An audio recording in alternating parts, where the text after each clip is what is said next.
Good morning. Hello, everybody. Welcome and happy Saturday.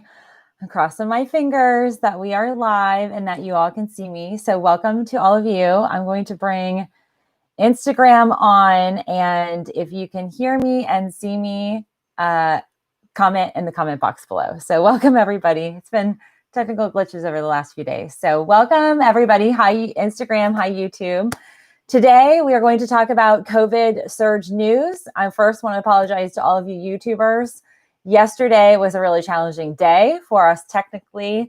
So I don't know what happened, but we're trying to figure it out if it's a technical error on our part with some of our new Wi-Fi and upgrades digitally. But for all of you joining, welcome. I'm so excited to have all of you live this morning. So happy Saturday morning. It's the weekend. Woo, woo, woo.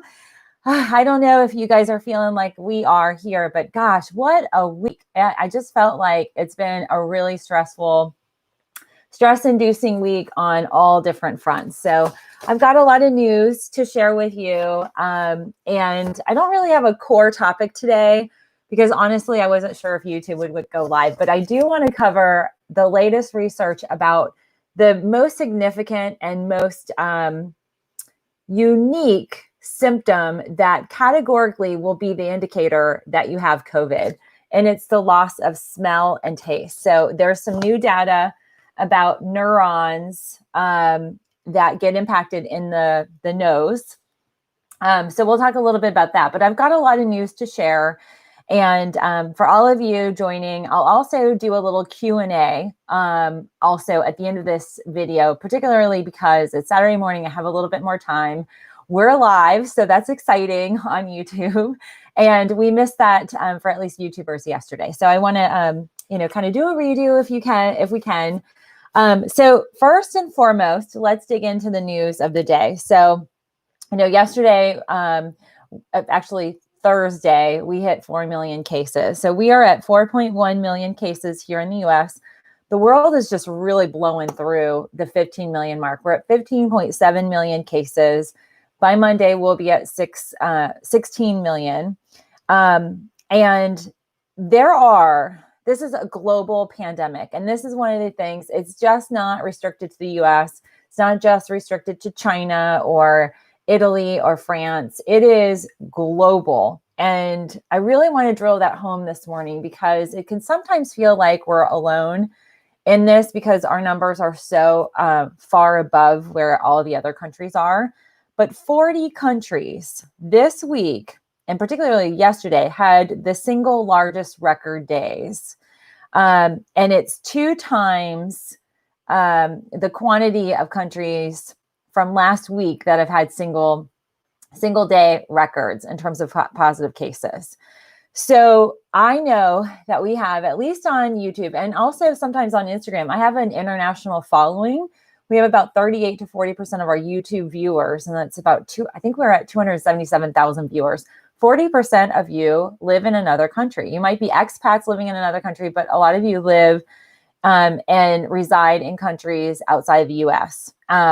And I want to highlight for many of you, if you live in Australia, you live in Japan, Hong Kong, Sudan, Ethiopia, Kenya, Belgium, Bulgaria, Israel, that you are among the countries that have had increases and record-breaking days yesterday. Brazil is continuing to be a growth country. They have 2.3 million cases. As far as I know, their president still is testing positive for COVID. He's a COVID denier, and he caught it because he was failing to wear face masks and certainly not social distancing with his community. India is at 1.33 million cases. Russia's at 806, and South Africa continues to climb. They are now at 421,000. There are, many of you know, I have folks that work with me and do a lot of contracting work for us here on, depending on the type of editing resources or help with social media or my website and all that good stuff. I have individuals I work with all over the world. And one of my assistants actually works in the Philippines, and the Philippines has this really weird situation that happened yesterday where there were a lot of individuals that wanted to leave the capital. And to do that, they wanted to test everybody. And there are images of thousands of individuals being rallied together and put in a baseball stadium to wait on testing. And in the COVID world, that's a really bad idea. No social distancing. They have literally some really horrifying images of people not social distancing and being stuck in stands outside in the summertime. So that might be a big spreading event in the Philippines, and I'll keep you guys up to date with that. But there are countries across the world that are in lockdown, that are also, dealing with mask mandates. So we're not alone in this, friends, for all of you here in the U.S.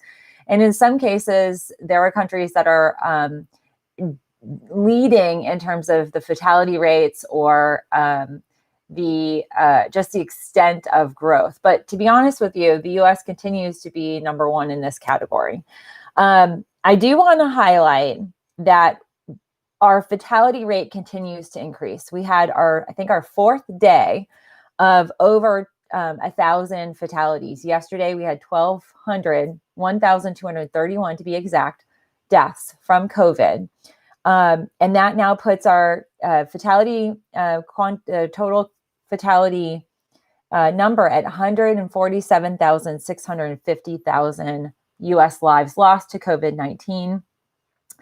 The average in some states like Florida, every 8 minutes, a person dies of COVID. 8 minutes. That's intense. And that actually supersedes right now the average annual deaths in other categories. So for instance, COVID-19 in the US will be a top 10, potentially a top 5 or top 4 cause of death. The number 1 leading cause of death in the States is heart disease. Number 2 is cancer. 3, unintentional injury. That can be a whole assortment of things. 4 is chronic lower respiratory disease. And 5 is stroke. Right now, where we fall in that mix at 147,650 is right below stroke for the average cause of death. But we're just just a little bit halfway past the year, or we're 6 months in. We still have 5 more months to go, and the way we're charting COVID will be the 3rd leading cause of death in the United States, and that's just craziness. So I want to put that out there just in terms of kind of articulating just how severe this is. So when you hear people say, the fatality ratio is lower and, it's lower than the flu, that's actually not true. So, some data in the last 2 years, the flu and pneumonia were number 8 on the list. Right now, where it stands, COVID is number 6 on the list. So we've superseded the flu and pneumonia as a leading cause of death. So I want to put that out there. This by no means minimizes the fatalities. If any of you follow me just on Instagram, my lives moved to Instagram TV, and I had one of my viewers comment on yesterday's Instagram TV, and you can see it. So these are all public comments. But she commented that her 26-year-old cousin had tested twice negative for COVID, had all of the multi-system inflammatory related symptoms, just the worst of worst case scenarios, hospitalized, had a stroke, had a collapsed lung or ruptured lung, just, scenario after scenario. And she, I commented that, it's just crazy. And she commented back late last night, early this morning, that the cousin had passed away. So friends, our community, you all are being impacted, and seeing your friends and family members, young and old, and everybody in between, impacted by this. And my heart goes out to all of you who are dealing with this, because it's really stressful. And, recovering, if you're dealing with this, we have Scott from Wisconsin who's keeping us abreast of his situation. And so many of you who've been waiting for tests and might be, dealing with some symptom, you're not quite sure. It's just quite overwhelming. Or if you're a parent or a worker trying to figure out how to be safe. So just know we're in this together, and you have a community here through the chats. And after, these shows wrap, we're all in it together. I do want to make just a little notation about there are two different statistics when it comes to fatalities. And right now, the statistic that we know, at least from the reported numbers, is the case fatality ratio, meaning for every individual who gets tested positive, we now also have a fatality quantity. So right now we're averaging for every 100 Americans who test positive, 3 to 4 will die. And that is a 3.6% case fatality ratio. It's CFR. And that is a number that is very, it might seem low, but it's a lot. To be honest with you, we want to see, in the 0.1%, and we're just not there. So let's dig into some things that are happening in some of the states. The epicenters continue to be California, Florida, Texas, Georgia is up there. I am happy to report that Arizona is starting to see a decline in positive cases. So in a matter of a few weeks, definitely in June, they were seeing over 5,000 cases a day. Fast forward 4 weeks, they're at 2,300 cases. Now that's still a lot, but that's showing a decrease, and that is very good to know. The challenge when we have tests, as soon as you get your tests back, depending on the delays, obviously, there's usually a 2-week window where that disease progresses, and then you start to see hospitalization rates increase, and then a week or two later, you see fatalities. So there are lags in the data and details in terms of from test to hospitalization to some fatalities. The other big note, Florida. I want to talk about Florida. You guys know I grew up in Florida. I started my first business in Florida. We moved away 3 years ago, and I still have a lot of friends and family and people I network with in that area. Lots of patients still I engage with. Florida had a big day yesterday. They had 12,444 cases. And the Miami mayor is actually now asking people to wear masks when they're at home.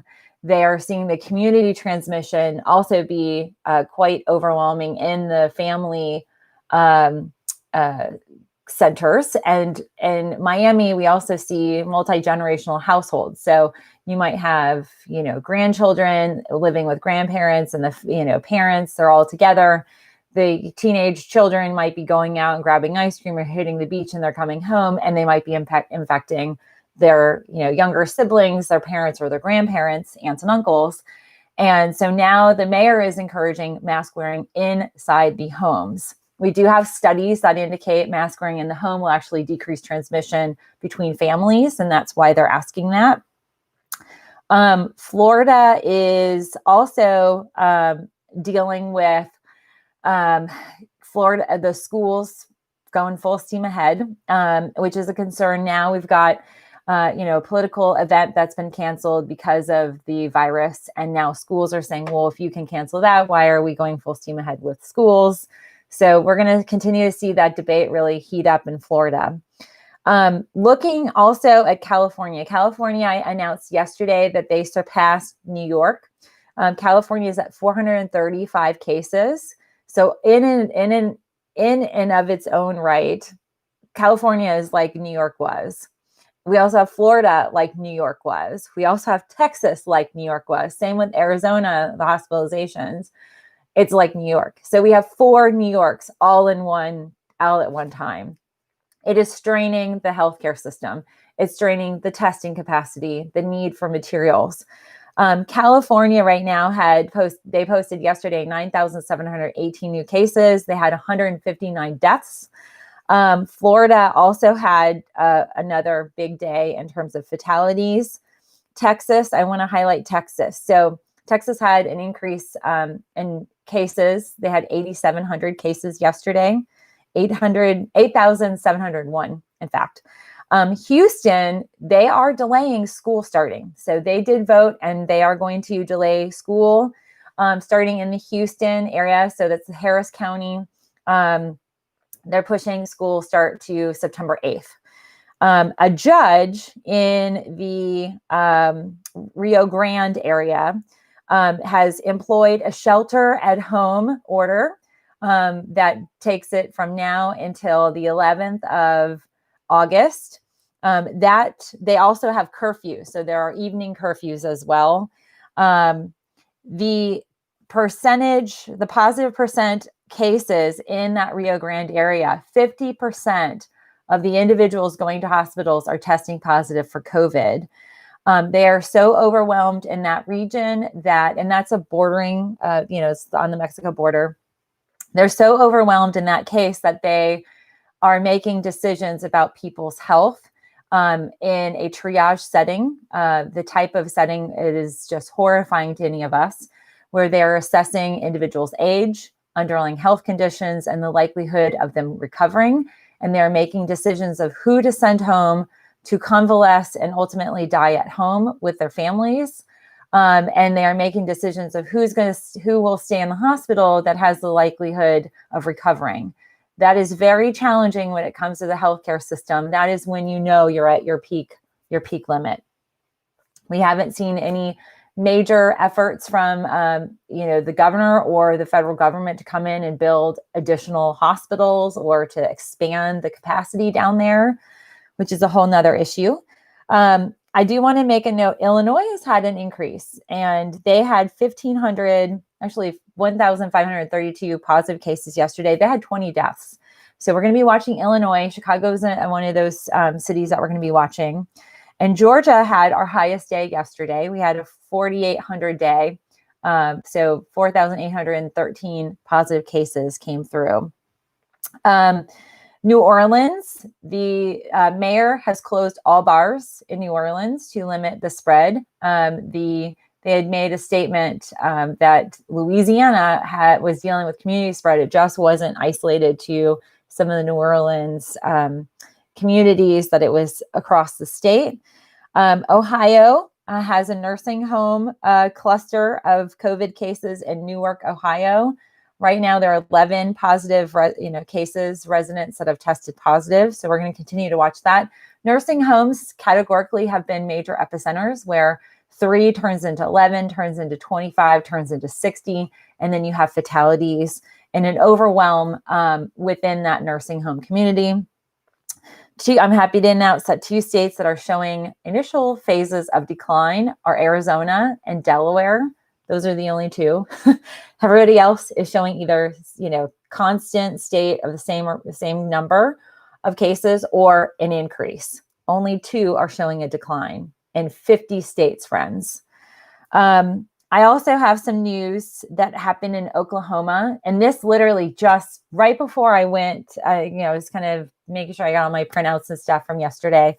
There was an announcement that in Oklahoma, high school students gathered at a local high school to take ACT tests. And if you are familiar, you have kids with ACT, or maybe you yourself took it. It's what you take around your junior or senior year. And it's a pre-qualifying test to qualify for either scholarships or to get into universities. So it's a really critical test that students have to take. And some states have allowed students to do the ACT testing at home under certain kind of guidelines.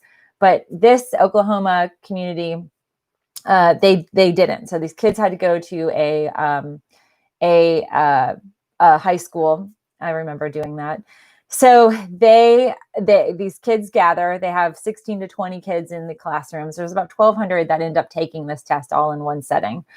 And apparently, the ACT test is they're who runs it. So they're responsible for the guidelines and adhering to CDC guidelines for safety. Well, apparently they were not. There was one classroom, just to give you what happened. Two young adults, 2 teens have tested positive with COVID that were at the ACT testing.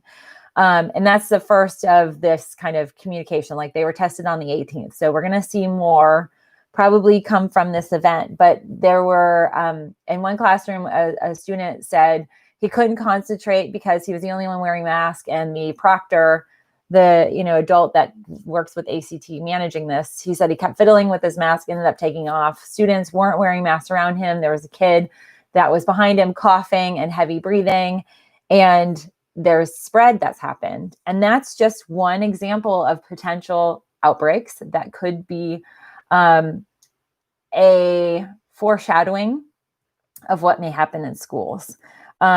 So there's going to be some liability here, at least on the ACT. It's not in the, it's not the school system, but the ACT testing. So they're getting a lot of heat. They also got a lot of heat because they had like 1,500 kids register for a test. They all gathered and then found out when they showed up. I mean, could you imagine, you study for this test? It's really intense. Everything's writing on this test. You want to get into your favorite or, special school that you want. And you've studied, you're mentally in the game, you show up and they're like, oh, the test has been canceled. And so parents were really up in arms already. So the ACT testing community company is just, they're batting zero in terms of, doing well with COVID and servicing their community. So we'll monitor that.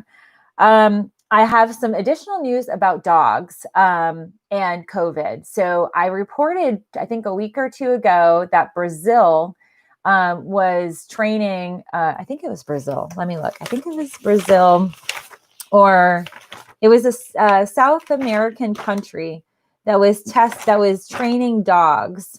They had 3 labs. They had 2 labs and 2 golden retrievers and 1 lab that were being trained to smell sweat and the metabolic changes that occur with COVID and sweat. The dogs could smell the changes. Well, we have additional information in Germany. They're training dogs to smell changes in saliva of humans that have COVID. And these dogs, the dogs with the sweat in Brazil, they had a 95 or 97% accuracy. The dogs with the saliva, it's about 85%. So a little bit of a decrease in the accuracy levels, but they're training dogs there to be able to identify change in hormones and the metabolic process to be able to identify. So that's big news. We love dogs in our household. We have 3 rescues. They're all crazy.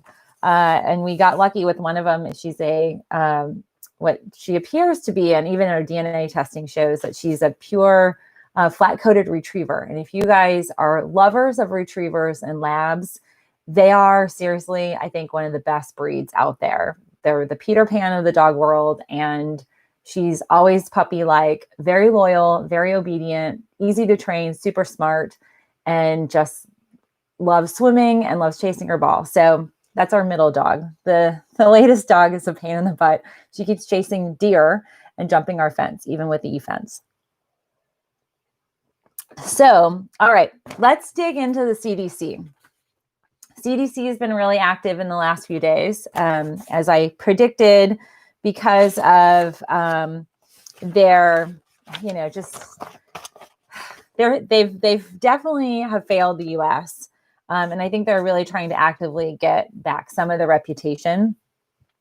But I do want to highlight what's going on right now. So they have posted a lot of information yesterday. Yesterday was a big data dump. Yesterday they posted something that's their back to school decision-making tool. And literally it's a questionnaire and you answer. And it's about basically, do you feel comfortable with reopening? Do you believe your school has a plan? Then they talk a little bit about virtual at home feasibility. Are you able to do virtual at home? Do you have reliable internet? Basically a checklist to determine how do you want to look at or assess the schooling for your child? Is it a good plan to send your child to school, or maybe you should be looking at virtual? And then they also look at the academic and social well-being as one of the pieces of questionnaire. And then they look at school-based services. And so there are some factors here that can help parents determine a little bit more about, do you make a decision to send your child to school? And if you don't have adequate internet and you're reliant on, some of those school meal programs, that might be a determining factor for sending your child to school. Others might also be if your school is really prepared, you feel like they've got all the measures in place, This includes, public and private charter schools. They all fall into this category. So I'll post the PDF to that. It's pretty straightforward, but I think it's also good to highlight things to at least ask when you're engaging with your school administration, the principal, superintendents. Now is definitely the time for parents to be engaging, get to know them, have their phone numbers on hand, emails. We have every right to ask every different type of question of our schools to make sure our kids are safe and they're taking the appropriate measures. The ACT testing is definitely one of those scenarios where a lot of parents were interviewed about the Oklahoma testing site for the ACT, and the parents said they kind of put blind faith and trust into the, capacity that they would have proctors that would be wearing masks and would ensure safety measures taken. And that didn't happen. And these parents are highly disappointed. That is something we don't want to have happen in our school system. So some additional information that has come out in the world of COVID. And I just want to highlight this because this plays a really big role. Yesterday and the day before, I highlighted the CDC posted some details, and this is a little bit highlighting what they've dug into. The CDC talked about the quantity of individuals tested and had identified in certain areas, 10 different sites, that the likelihood of contagion was anywhere from 6 to 24 times what the tests were showing. And so in March, they're showing 100,000 tested, more than likely 8.7 million were walking around infected. Then fast forward into the latter part of March to May, 1.3 million were tested, 14.4 million were likely walking around having been exposed, asymptomatic, or, just convalescing and not really thinking that what they were dealing with, as we're learning more about the symptoms in March, that the headaches and, the skin infections were a part of COVID. Then fast forward up to June, and that's where the kind of threshold was 2.2 million. I mean, you just even look at that, like June 18th, we had 2.2 million cases. It is July 25th. We have 4.18 cases. That's a lot. That's insane.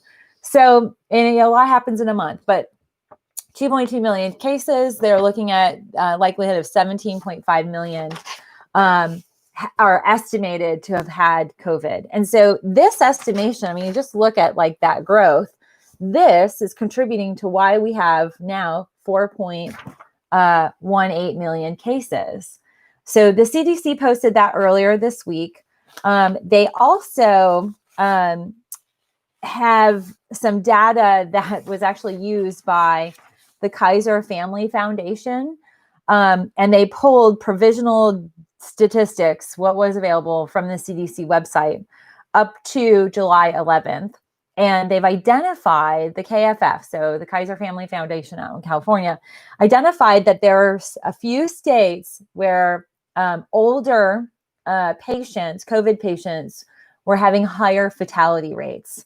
And then on the flip side, so, 65 and older was the number of, seniors.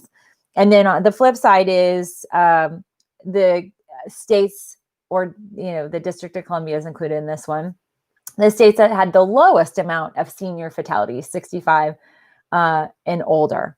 So I want to highlight the most deadly state if you are a senior up to July 11th. Idaho had 94 of their deaths were seniors, individuals over the age of 65. New Hampshire had 92% of the fatalities were individuals over 65. Massachusetts, 90%. And when I read this, I thought, oh, for sure, we're going to see Florida in there. We're going to see Texas. No, that actually is not the case. So that's very telling in terms of the amount of contagion and who all is leading the contagion. It's the younger generation. So West Virginia is next. So Massachusetts, West Virginia, and Rhode Island, they tied at 90%. All of them, 90% of the fatalities were 65 and older. Minnesota, 89% of the fatalities were 65 and older. Connecticut, 89% were 65 and older. Pennsylvania, 87% were 65 and older. Indiana, 86% of the fatalities were 65 and older. And Ohio, 86% of their fatalities were 65 and older. Now, on the flip side, the smallest percentage of fatalities in the 65 and older group, leading that charge, is District of Columbia, Texas. So the smallest percentage, District of Columbia, 70% of their fatalities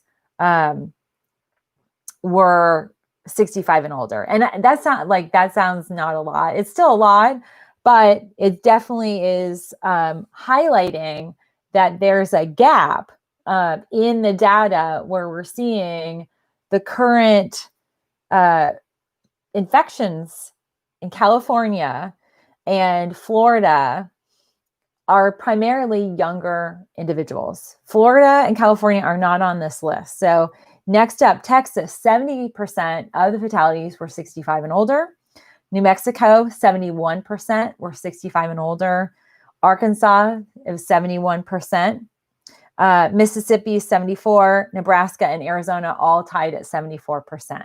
So that is really, really critical in terms of just the fatalities. I know a lot of you fall into that age group and have concerns. And so if you live in the states that I highlighted in the beginning, Idaho, New Hampshire, Massachusetts, West Virginia, Rhode Island, Mississippi, Connecticut, or Minnesota, Connecticut, Pennsylvania, Indiana, or Idaho, up to July 11th, those are more, the fatalities are more impacted for 65 and older.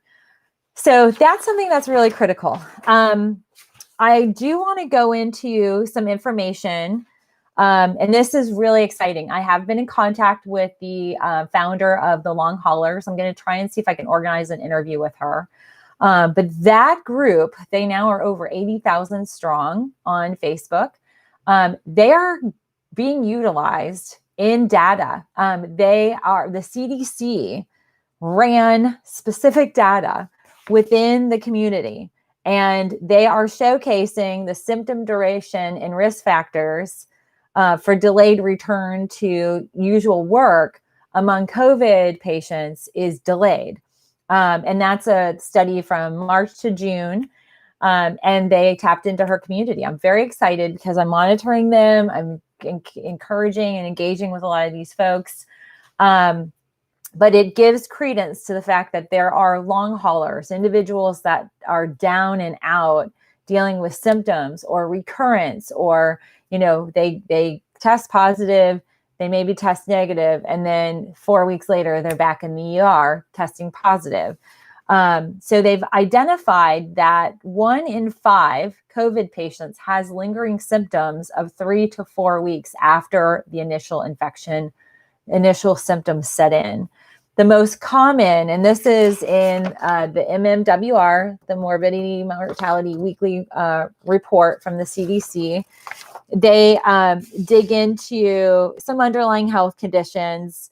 The biggest underlying health condition is hypertension for a lot of these folks. A prominent population are Hispanics, and then next white, and then Black Americans. Sorry, you guys, we've got, I think, a delivery happening. We're waiting for a bubble machine. Gabriel put sand in his bubble blower and ruined it. So we have a play date tomorrow that's reliant on bubbles. So they're delivering that. But what I want to highlight is the most common recurrent symptoms, the lingering symptoms. Number 1 is fatigue. 71% of COVID sufferers that are dealing with what they call long hauler, they're the long related disease. They're dealing with 71% are dealing with fatigue. So they're going to have if you are dealing with it, the likelihood you're going to be fatigued for 3 to 4 weeks or more. 61% have a lasting cough. And that's part of we know why. It's part of the lung tissue, the scarring, trying to repair and restructure, and that will cause a lingering cough. So that we know that the fatigue is the immune system, the body's run down. It's just gone through hell and back and has waged a massive war against this novel virus. 61% also deal with a lingering headache. The headache is something that has plagued a lot of people. They also report that, they'll have fever and chills. But the loss of taste and smell is a big, big aspect. And so this is actually highlight. I lost some of my data. Sorry, you guys. I have so much data to share. This is the symptom report. So they kind of ask, what are the symptoms? There's about 17 related symptoms, but the most common were up here. So the fatigue, the cough, the headache, body aches as well is a big one, muscle related aches. And they linger for a long, 3 to 4 weeks or more. So in the group yesterday, they felt really, really validated by this information. The validation also is going to be beneficial for the clinicians, the internists, the general practitioners, nurse practitioners that are dealing with folks after they get out of the hospital. And not poo-pooing their symptoms. And so that's really, really big. And the fact that we are seeing this so fast, any of you who have been dealing with any type of autoimmunity, you know what that's like when you get minimized by the doctor and they, go, oh, you're just depressed. Here's an antidepressant. So this community feels very validated that they're being recognized for the long hauler symptoms. Also, something that came out is information about the underlying health conditions within several.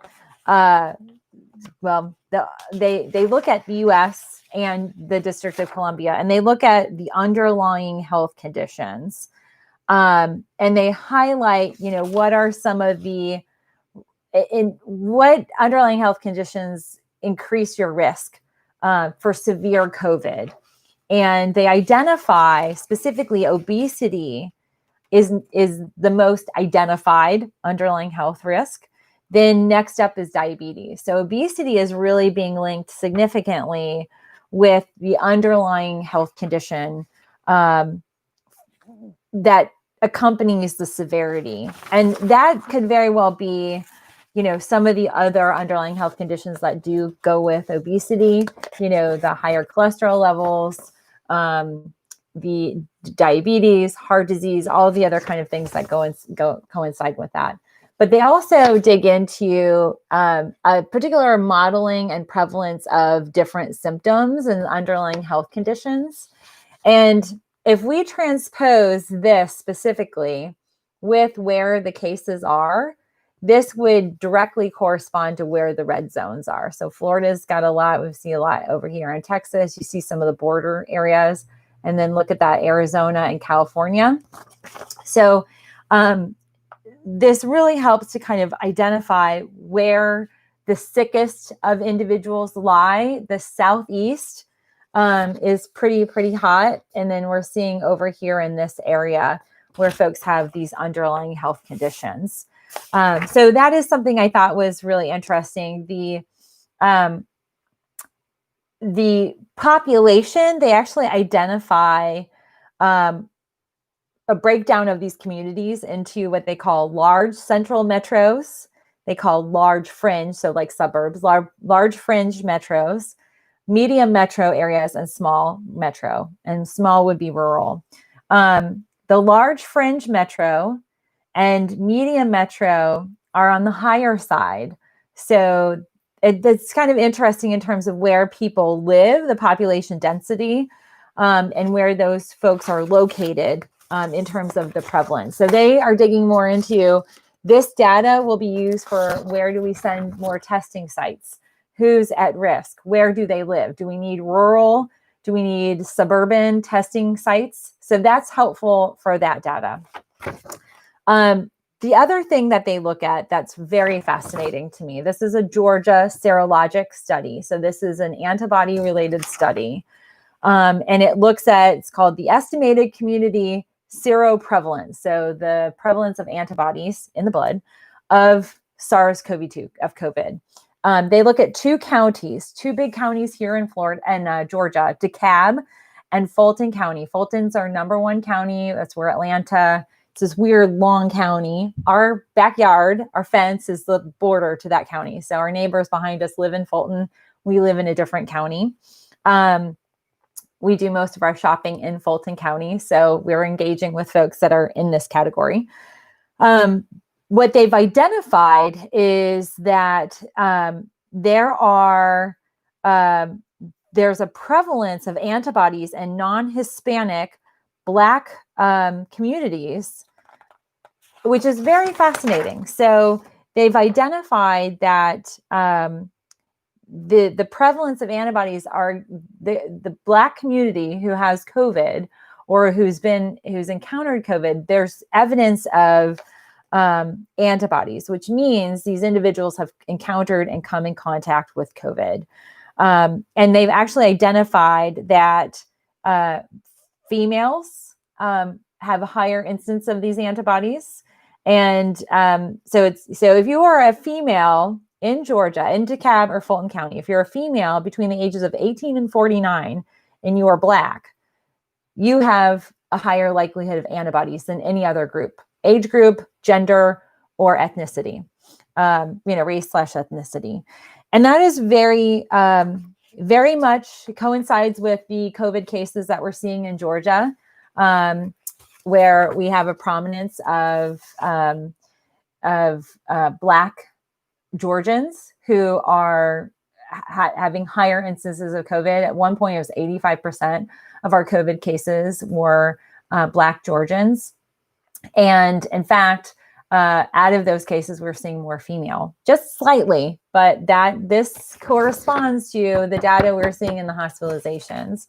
So it's very interesting in terms of how they are going to potentially work with this data. I mean, being a Georgia citizen, we pay taxes here. We're involved in our area. It'll be interesting how our governor and some of the mayors and county officials use this data. Are we going to do anything about this data to protect our citizens? So this is very interesting. And the CDC is in Fulton County as well. So I want to make that clear. Also, I talked with my videographer yesterday. She has a best friend who works at the CDC. Everybody at the CDC is working from home. So if that tells you anything in terms of, safety measures the CDC is taking with their professionals, everybody is doing all of their work, unless they're in the labs, everybody else administratively is working from home. So I just want to, highlight some news and information that's out there. Also, there's something that the U.S. might be rolling out potentially here. So you might hear it first, just a little FYI. We know here in the U.S., contact tracing is quite overwhelmed by the cases. Florida, Georgia, and other states have identified that the community spread is so great that they can't keep up with the amount of cases. In Florida, anything over 7,000, they don't have enough contact tracers on a daily basis to keep up with the tests. Well, yesterday it was a 12,000 positive case day. That's, double what the contact tracers can handle.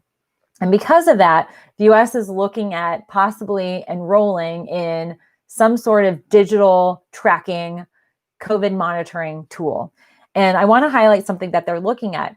There is Ireland. So in Ireland, they use this COVID tracker app. It's an application on the phone. So it's got interfacing with iOS, so Apple and Android. And this is what it looks like. So this is a little data, sheet of what this looks like. And it breaks out your information, where you're located. So it's all GPS and its relation. It gives you details about, where the cases are located, what cities, gives you kind of the running tally over a few days or a few weeks. And also what this does is it connects up Bluetooth from phone to phone. And so I will tell you, yesterday I had to venture out. Really quickly to Target. We had to get a BIKE for a little man for our play date tomorrow. He's outgrown his other one. It's a surprise. So we're going to put it together and show him today and get him accustomed to a larger, it's I think 16 inches, but he picked it out and I tried to buy it online and you can't buy those online. So I had to run in and throw it in my cart. And I ended up making a really fast run through the dollar bins for our at-home schooling, which, by the way, holy cow, if you're going to be doing any homeschooling, the dollar bins, and unfortunately Target doesn't sell those items online because most of the time we're doing our online and we just have Target shipped to us, which, by the way, your Target app, you can do it all from your app, and you can even use your 5% if you have the debit card. So you get your 5% off, you add all your coupons. It's pretty amazing, very easy shopping. But this was one of those scenarios I had to run in. And so, I had my whole setup. I had my my little shield, I had my sunglasses, my shield, I had doubled up my mask, and I was running in. And our Target went through this remodel. So it's been, I think the last time I was in there was late February. I have not been in there. And so it's like, oh my God, it looks totally different. They've moved everything. And of course the bikes were in the back. So I ran in, and there weren't a lot of people in there, to be honest with you. And there was, practicing all the social distancing and everything. But I run in and I go to the kids' sporting good area, and there is a family also in that area. A father who's got his mask down around his neck. The mother is clearly a cancer patient. She has, a little beanie on, no eyebrows, no eyelashes. You can see she's got a port. And I'm very familiar with these cases. I can tell a cancer patient. She has two kids, her, the mother, and the kids are masked up, but the dad is not. And the dad is just talking and like, I'm trying to get in, get my bike and get out. And just one of these scenarios, it was really frustrating. They had no sense of their personal space. And I was trying to avoid them, and they're taking up the whole entire aisle. And so, my plan was 15 minutes or less, like in and out. And the longest adventure was the checkout line. And I ended up getting behind them at the checkout line. And so at any rate, it was one of these scenarios where I don't know who they are. But all I know, and I even took a picture with my phone, this dude was not wearing a mask. And Target, as far as I know, it's going to be employed on August 1st. They're going to require a mask. And this guy, I don't know if he even realized he didn't have a mask on. But while I'm waiting, and I'm looking around to see if maybe another lane, they only had 3 lanes open, but a whole lot more self-checkout. So a lot of people are self-checking out. I had too much to self-checkout and the scan of the bike and everything. I ended up getting moved to a different lane. But while I was waiting, and I was waiting really far away, like 2 X's away from them, so like 12 feet, the children are playing with their masks. The little boy, his mask falls on the floor, and the mother picks up the mask, and she's like, "Did that drop on the floor?" And he said, "No, yes, it did." And she literally shakes it and puts it back on. We know these particles from studies, they drop on the floor. I mean, it was like, I was honestly horrified. And, those scenarios, they're few and far between, highly limited, only necessary. And to get a BIKE, I had to do it for my child. But it made me wonder, like, what if the guy is transmitting and he had no personal space? Like, they've got the little kiosk in the, plastic zone. You're supposed to stay there. You're not supposed to get on the side. You're not supposed to really engage with the people. And he just had no sense of his personal space. And it's just one of those scenarios I thought, how would anybody know who he was? Or how do you track that? Like, you're at Target, and this one dude you can identify as like the guy who has no clue, could be spewing all his particles, and he's yelling at his kids and being rude and just overly intense. And the kids were pretty intense. So one of the things that I thought, how do they even track this? Well, come to find out, they have this in Ireland. And the US is seriously looking at enrolling us into this program where it's literally called the COVID Tracker app. You can check it out on your app. But it is a potential way to circumvent the shortage in contact tracing. And I just thought, holy cow, and then I will admit, so I could print out for you guys, it was going to take 3 days. Amazon's running even slower. Like, now it's 3-4 days for me to get deliveries. I don't know if anybody else is experiencing that, but I'm like, I need blue ink. So I just ran over to my Office Depot, and there's nobody ever in there anyway. But I ended up having a quick little chat with my guy at the counter. I actually posted it from my car. yesterday on Instagram stories. Like I talked to my guy. I love getting to know my little Office Depot or Staples people. Like they've always been really great for me as a business professional. Lots of printing and things like that I've used them for. So I always like to get to know my people. And my guy, I was like, how's it going? And he's like, everybody's stressed out. And he went on to tell me, that people are coming in and I'll tell you, Office Depot has like no masks, or they have a guidance like mask required, no entrance without a mask. And he said, without fail, every day people will come in without masks. And I told him about the guy in Target. I was like horrified. He said, they do that. He said, but the other thing that happens is, he said, they're now coming in and they're videoing, like they're coming in intentionally, not wearing a mask. He said, we've been called communists and a whole bunch of other crazy stuff. And he's like, everybody, especially in the office space, office supplies, he's like, everybody's working from home. The stress level is really heightened. People are trying to figure out how this is all going to work. And even the school supplies, there were fewer school supplies than I've ever seen at this time in an Office Depot or a Staples. This is like prime return to school time, and the supplies are lower. This is a sign of stuff that's happening. But his communication and that engagement, I was just like, oh my gosh, it's just crazy out there. But what happens for this COVID tracking is if I had this on my phone, it would know, I hit Target here and then I ran to Office Depot and then I came home, and it would, track my whereabouts. And let's say anybody who's done that and in that same time ends up testing positive, it notifies anybody who's been in that zone Bluetooth wise. So if your phones have connected and you've come into contact possibly with somebody, you get notified. This is where we might be able to also limit our community spread. I know a lot of people have challenges with the digital, interference. The reality is, if you have a Facebook, Instagram, you're on YouTube, they already have access to your information. And especially if you have it on your phone, this is going to be a safety measure. But the US right now hasn't invested at all in anything digital like this. We've seen it in other countries that have really lowered the spread. Singapore used this significantly. South Korea also, I've reported about some of the tools they've used. So there are some talks whether or not that happens. That might be another tool. But so to Joanne, she said they are fools and should not be let in. Okay, so one of the things I asked him, and while I was talking with him, I've never seen people at the front counter be so hawkish about who's coming in. Like every time the little door, and it was like 3 times, the doors would open, they'd all look. And so they're on kind of their nerve. And that's stress inducing. But he said, I mean, what are you going to do? I mean, do you physically, how do you engage with these people when they have intent to come in? They have no intentions of wearing masks. They're angry. And he even said, people are really angry. They're stressed out. But we talked about, the implications here in the area. And he's like, it's really scary.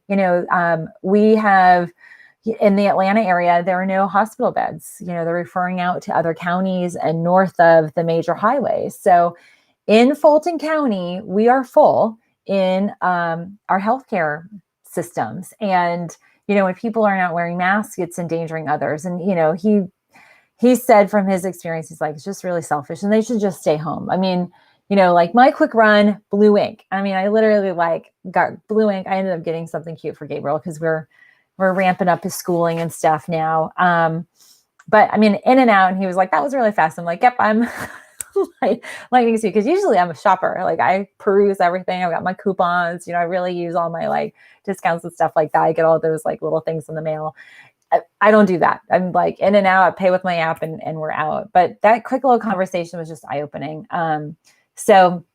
But Julie's making a good comment. You can get curbside pickup.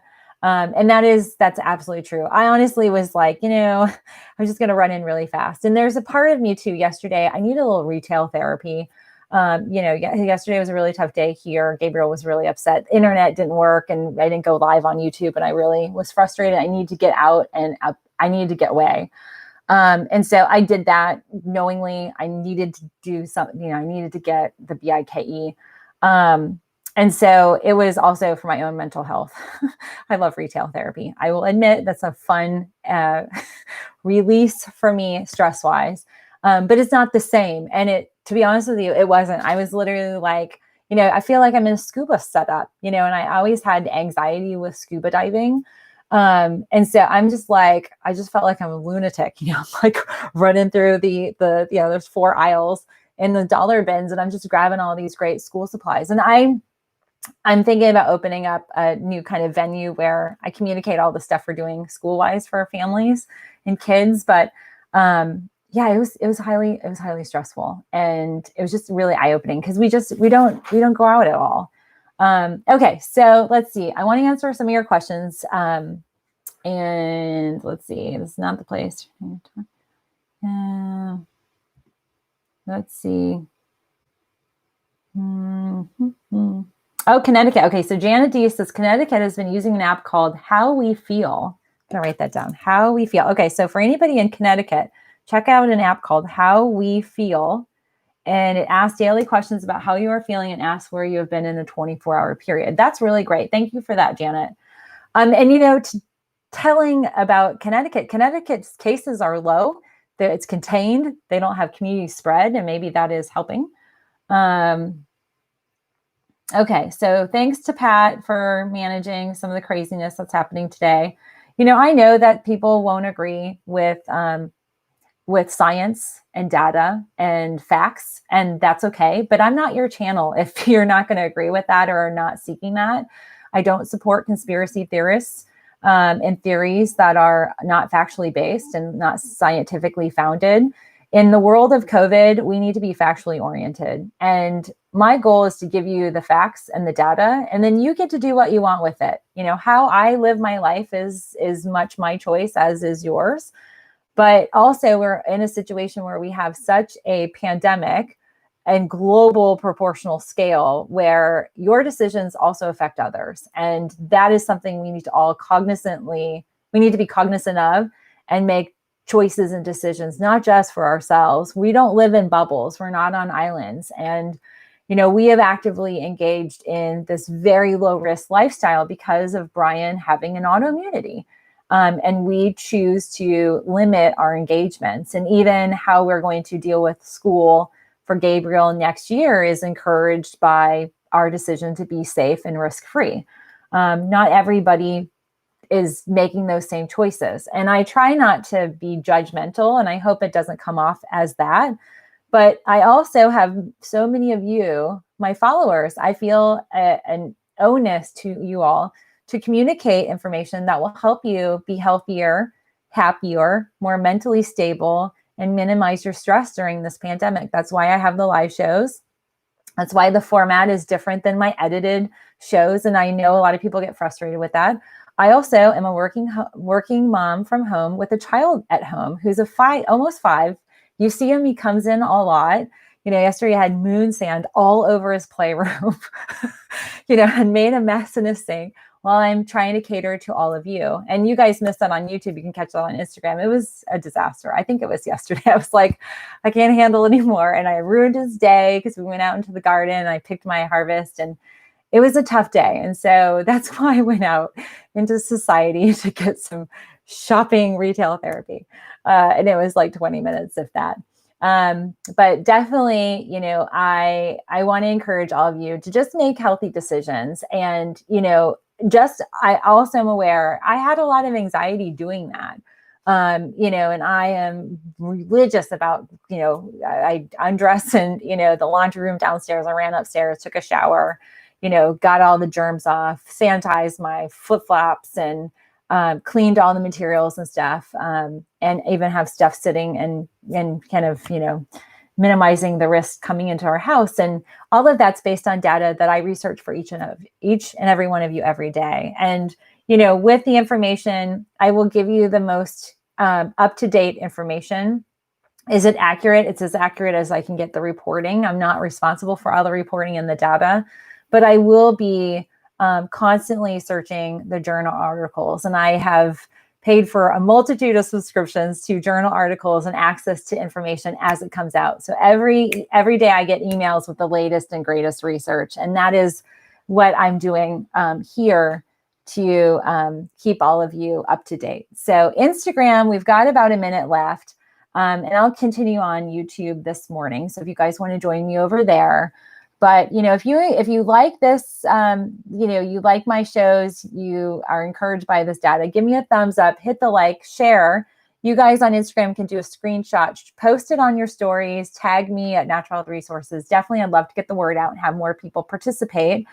And also on YouTube, if you hit the like button and then also comment on these videos. This video has been successful. It looks like there's no echo. I'm live, no buffering. I'm a happy camper today. So Instagram, join me on Monday. I will see you guys on Monday. Have a wonderful weekend and continue on over on YouTube. All right. See you guys later. Have a great day, everybody. All right. So Instagram is done. Let's see. I just post this. I hope it posted. Did it post? It looks like it did not. Oh, great. So more technical issues. Okay. So at any rate, MB will, that's cute. And, Pao says we just need to give each other some grace. That's absolutely true. We need to give ourselves grace.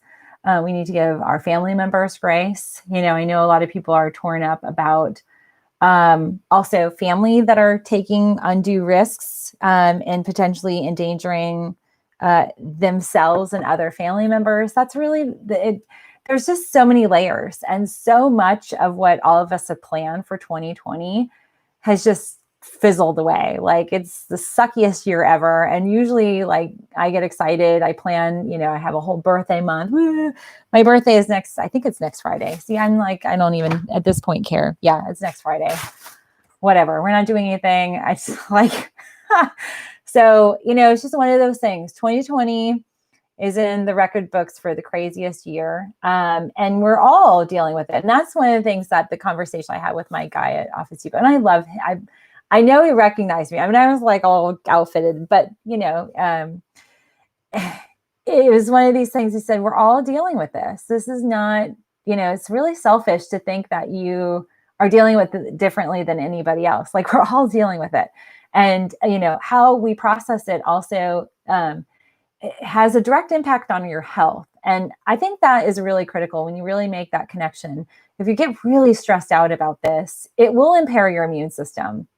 It will cause you undue cortisol release. And our brain, our mind, our thoughts have a lot of power in terms of the body following. So where the mind goes, the body follows. And it is the difference between, individuals recovering from terminal illnesses in many cases and overcoming illnesses that they defy the odds. The brain supports where our thoughts goes, and the body has the body has a whole system that articulates our cells to either follow. And I see this a lot in some of my terminal cancer patients or terminal illnesses where, and I used to in Florida get called in a lot for hospice care, palliative work. The big difference that I always would see would be the mental state and the attitude of a terminal patient of all ages. And there's actually a hormone, like when individuals give up, they give in to their own fatality or mortality. There's a hormone, we call it, and most of the time we don't talk about this, certainly here in the US, but it's called the death hormone. And it's released by the gland, the pituitary, and it is what starts the failure of our organs and our glands. And when people, and you hear this, like you see couples, they've been together for 60, 70 years, and like one dies, and like a few days later or same time or month later, the other one dies. It's the giving up and the release of that death hormone. And, that's an extreme situation. But when we are stressed or we give in to this pandemic, we let it take over our lives and our focus.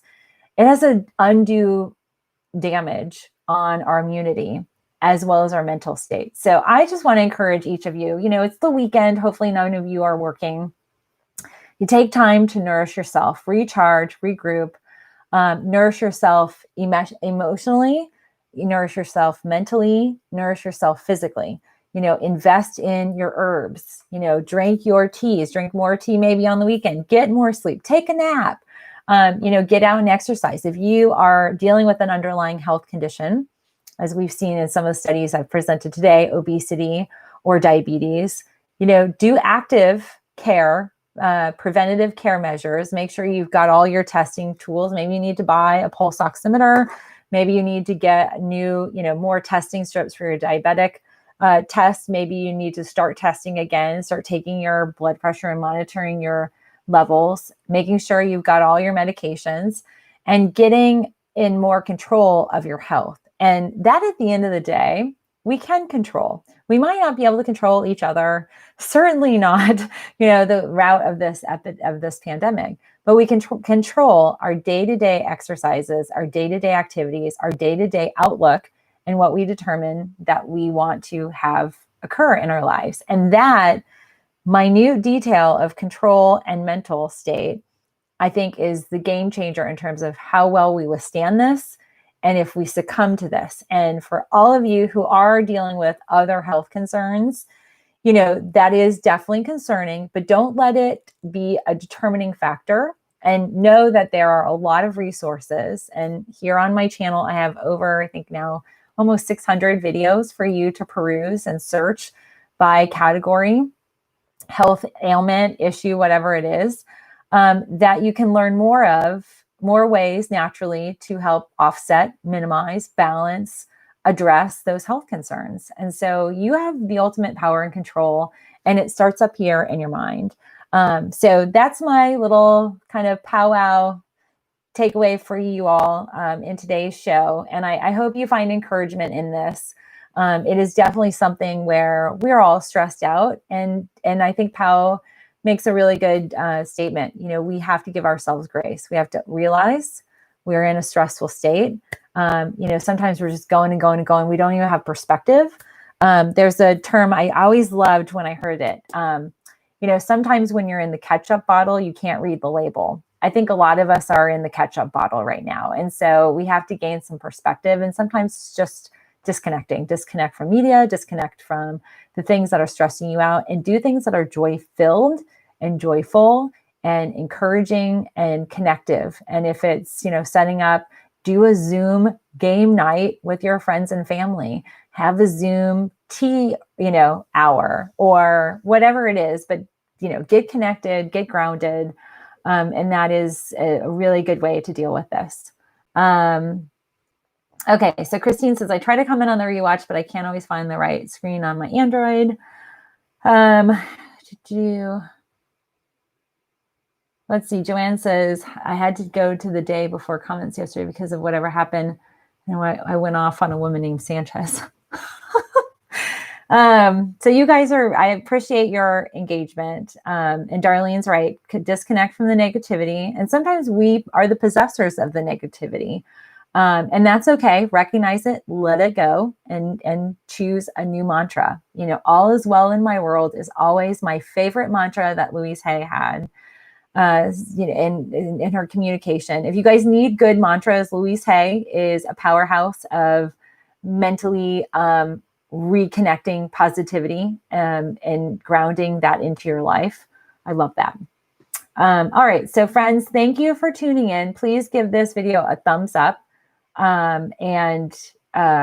Just know we have ultimate control. Our brain, our thoughts are extremely powerful, more powerful than we even realize. And sometimes we don't even realize what we're saying in our thoughts. So definitely get tuned in and connected. And I appreciate all of you for taking the time to tune in today. And I'm so glad it worked. Yay. So happy Saturday. Tune in on Monday. Do know I've got 6 hours of work this weekend where I'm going to be doing some filming and starting the editing process. And so wish me luck. All right, friends, have a great Saturday. It's always a pleasure to see all of you. Thanks again, Pat. You are awesome. You're such a great moderator and promoter of our channel. So thanks, everybody. Give this a thumbs up. Come back and comment on the video. hit that share button. And if you are new to our channel, I hope you'll hit the follow and make sure your bell is on. So even if you are a subscriber, YouTube had a reset. So make sure you hit the bell and make sure you're getting notified of all of my communication. I'll be posting some details for you all on the community tab. There's also the Answer to Cancer docuseries that's coming out. So I'll post information on the community tab this morning where you can get signed up. It's a free 9-part docuseries. Joel Furman and some other amazing powerhouses in the world of cancer therapy. We'll be talking about nutrition, therapeutics, stem cell, CBD. I said it, C bumbled BD in the world of cancer therapy. So I'm really, really excited about this. It's very exciting. Cancer is a big part of my focus as a lymphatic therapist with active patients and folks that are monitoring their recovery. So thanks again. Great show, everybody. Thank you. Thank you. Happy Saturday. I'll see you guys on Monday. Bye.